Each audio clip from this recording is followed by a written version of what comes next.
Assalamualaikum warahmatullahi wabarakatuh.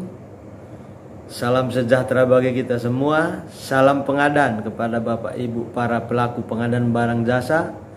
Salam audit kepada Bapak Ibu para auditor, para APIP dimanapun berada.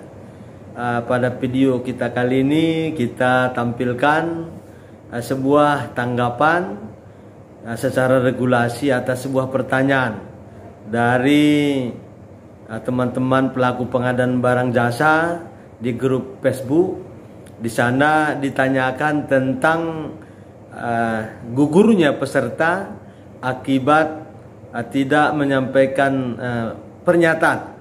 Misalnya surat pernyataan tidak masuk dalam daftar hitam, surat pernyataan bukan ASN, surat pernyataan bahwa tidak dalam pidana. Ini pernyataan-pernyataan ini tidak diupload oleh peserta di dalam dokumen kualifikasi.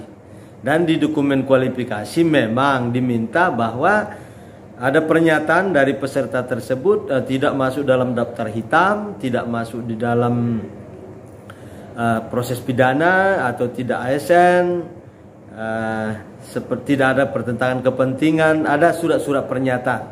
Di sini pertanyaannya, apakah peserta tersebut digugurkan akibat tidak ada surat pernyataan tersebut?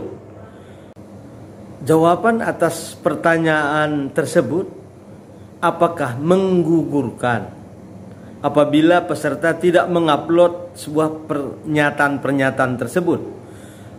Jawabannya itu ada di dokumen pemilihan bab 8. Di sana disebutkan di bab 8 itulah tata cara evaluasi kualifikasi.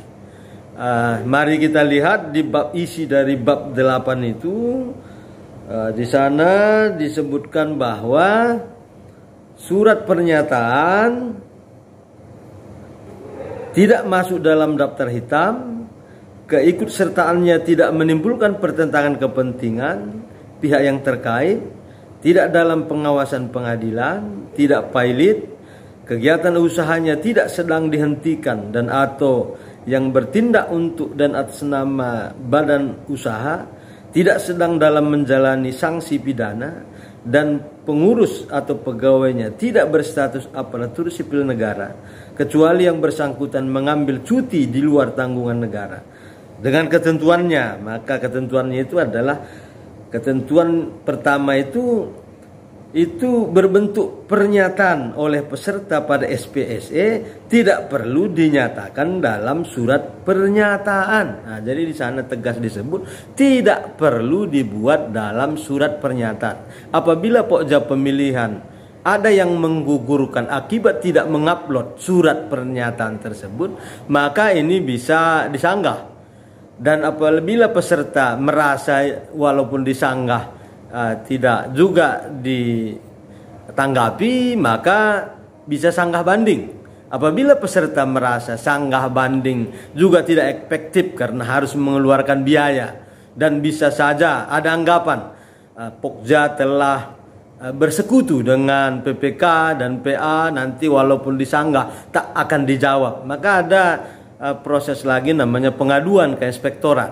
Dan apabila peserta merasa inspektorat juga sudah satu kesatuan di bawah kendali daripada kepala daerah misalnya, supaya baik Pokja maupun inspektorat maupun PA, KPA sudah bersinergi dalam rangka memenangkan penyedia tertentu, sehingga ada kekhawatiran disanggah banding pun nanti hanya menghabiskan duit, maka ada jalur, yaitu sampaikan kepada komisi persaingan usaha, atau bisa juga langsung ke petun.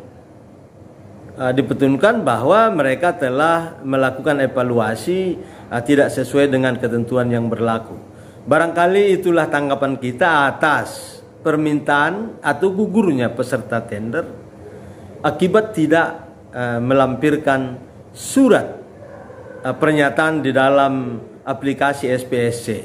Karena tegas di bab 8 dokumen pemilihan disebutkan bahwa surat pernyataan itu tidak perlu diupload dan cukup pernyataan itu ada di dalam aplikasi SPSC.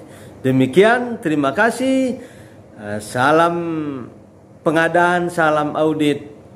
Assalamualaikum warahmatullahi wabarakatuh. Salam sejahtera bagi kita semua.